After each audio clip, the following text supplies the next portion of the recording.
Boa noite, pessoal. Me chamo João Pedro, sou acadêmico de odontologia do Centro Universitário Unifaminas e estou no segundo período. E juntamente com a Daniele Bonato, a Laís Martins, a Ludmila Lima e a Mariana Olímpio, iremos apresentar a vocês o tema que escolhemos para desenvolver neste trabalho, que é a imunologia dos transplantes e o fenômeno da rejeição. Primeiramente, o transplante é um procedimento cirúrgico que consiste na reposição de um órgão ou tecido. Esse procedimento se torna necessário quando algum órgão ou tecido não desempenha sua função normalmente, prejudicando e oferecendo risco à saúde do paciente, ou então quando o órgão, por algum acidente, é comprometido.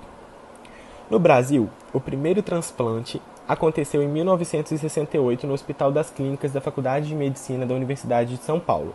O receptor sofria de uma doença degenerativa e encontrou esperança no transplante de coração. Porém, faleceu 28 dias após a cirurgia em consequência da rejeição do órgão. A rejeição de um transplante se dá pelos mecanismos que são responsáveis pelas respostas do sistema imunitário. Quando o sistema se depara com antígenos não compatíveis, acaba desencadeando reações que são mediadas tanto por células como por anticorpos. O processo de rejeição começa a acontecer quando o sistema imunológico do receptor não reconhece o órgão ou tecido transplantado e começa a produzir anticorpos. Sendo que, casos mais graves, a produção de anticorpo causa um ataque no organismo, podendo ocasionar a morte no receptor. Um órgão implantado em um novo organismo instiga vários mecanismos de resistência, de imunidade celular e hormonal específicos ou inespecíficos, sendo necessária a consideração dos linfócitos T na rejeição dos transplantes. Os linfócitos T são células no sistema imunológico relacionadas com a defesa do organismo. São células esféricas de tamanho variado, específicas de glóbulos brancos, também chamados de leucócitos, e podem ser classificados de 3 tipos: linfócitos T, B e células NK. Os linfócitos T são originados a partir de células progenitoras linfóides encontradas na medula óssea. Essas células saem da medula em direção ao timo e é nesse órgão que as células sofrem a maturação e diferenciam-se em células T helper, T supressora e T citotóxica. A ativação direta de células T por haloantígenos é devida ao reconhecimento de antígenos do MHC, derivados do doador expressos por células servindo como APC. A ativação indireta das células T ocorre via reconhecimento de peptídeos celulares derivados do doador, ligados a antígenos do MHC expressos pela APC do hospedeiro. A contribuição relativa destes dois mecanismos para a rejeição do enxerto não é conhecida. Acredita-se que o mecanismo direto de reconhecimento de haloantígeno seja importante na rejeição aguda de enxertos. A destruição das células do doador em tais casos é mediada diretamente por células T. No entanto, o conhecimento indireto de haloantígenos por células T também envolve a ativação de macrófagos do hospedeiro, causando lesão tecidual e fibrose. A ativação indireta provoca o desenvolvimento de respostas a haloanticorpos citotóxicos, que podem também desempenhar um papel importante na destruição do enxerto. Quem é o responsável por fazer a rejeição acontecer? A histocompatibilidade é a compatibilidade ou correspondência entre células, tecidos ou órgãos.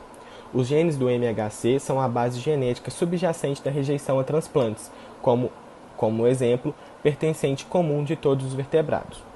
Os complexos HLA e MHC são de suma importância no sistema imunológico e na definição da identidade biológica de cada um.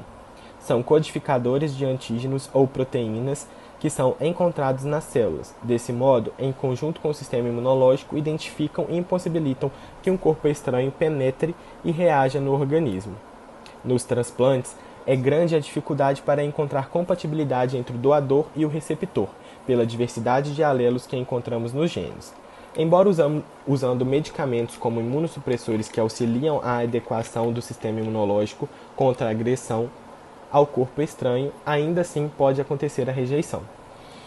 Com essa problemática, foi criada pelo Dr. Paulo Teraszak o teste de microcitotoxicidade, que visava a compatibilidade entre o doador e o receptor. Esse exame se tornou padrão internacionalmente para a realização de transplantes. Pela variedade de genes, também efetuamos outros exames para determinar a tipagem HLA, pois existem os genes da classe 1 e classe 2. Além da realização desse exame, também é extremamente necessário a execução de vários outros e entre eles o cross-match.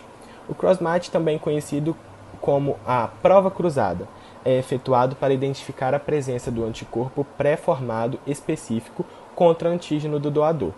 Se esse exame der positivo, é determinado um risco alto de rejeição, entre minutos ou dias após o transplante. O momento de aparição da rejeição é de extrema importância para poder classificá-la. Essa classificação se dá em 3 tipos principais: rejeição hiperaguda, rejeição aguda e rejeição crônica.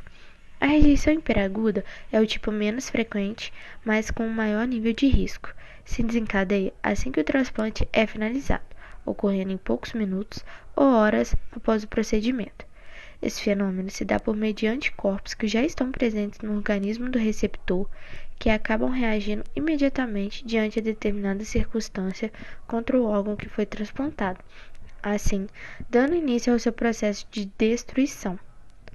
A rejeição aguda é um tipo mais frequente que a hiperaguda, embora não seja tão intensa, tem um alto grau de risco. Ela ocorre normalmente dentro de alguns dias em receptores não tratados com imunossupressores, ou pode ocorrer dentro de alguns meses ou anos após a interrupção da imunoterapia. Essa rejeição pode ser tanto com a participação da imunidade celular como da humoral.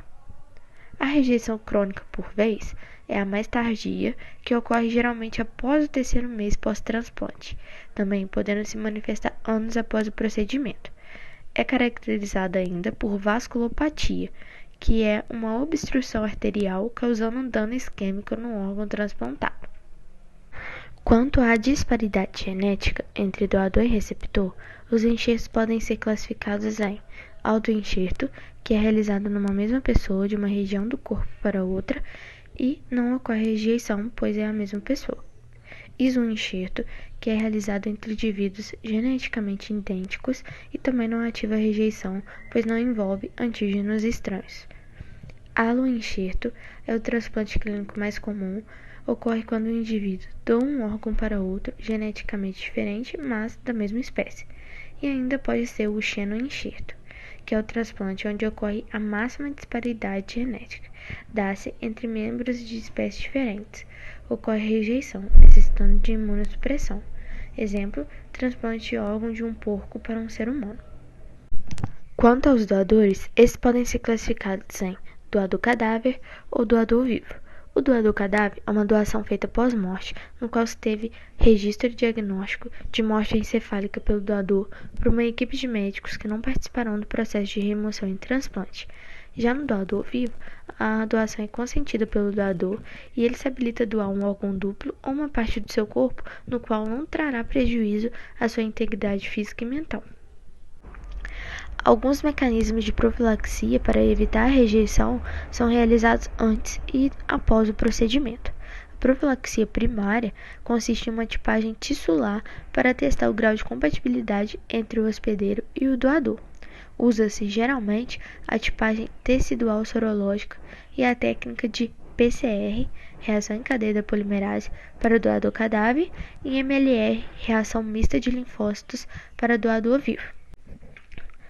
A profilaxia secundária é realizada basicamente por técnicas de imunossupressão e pode ser inespecífica ou específica.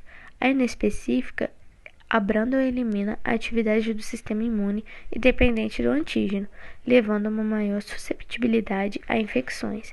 Já a terapia específica age nos mecanismos de retroalimentação que controlam a magnitude, o tipo e a especificidade das reações imunológicas para impedir a rejeição. Além desses mecanismos de profilaxia citados, o receptor deve adotar um estilo de vida mais leve e saudável após o procedimento, a fim de diminuir as chances de rejeição.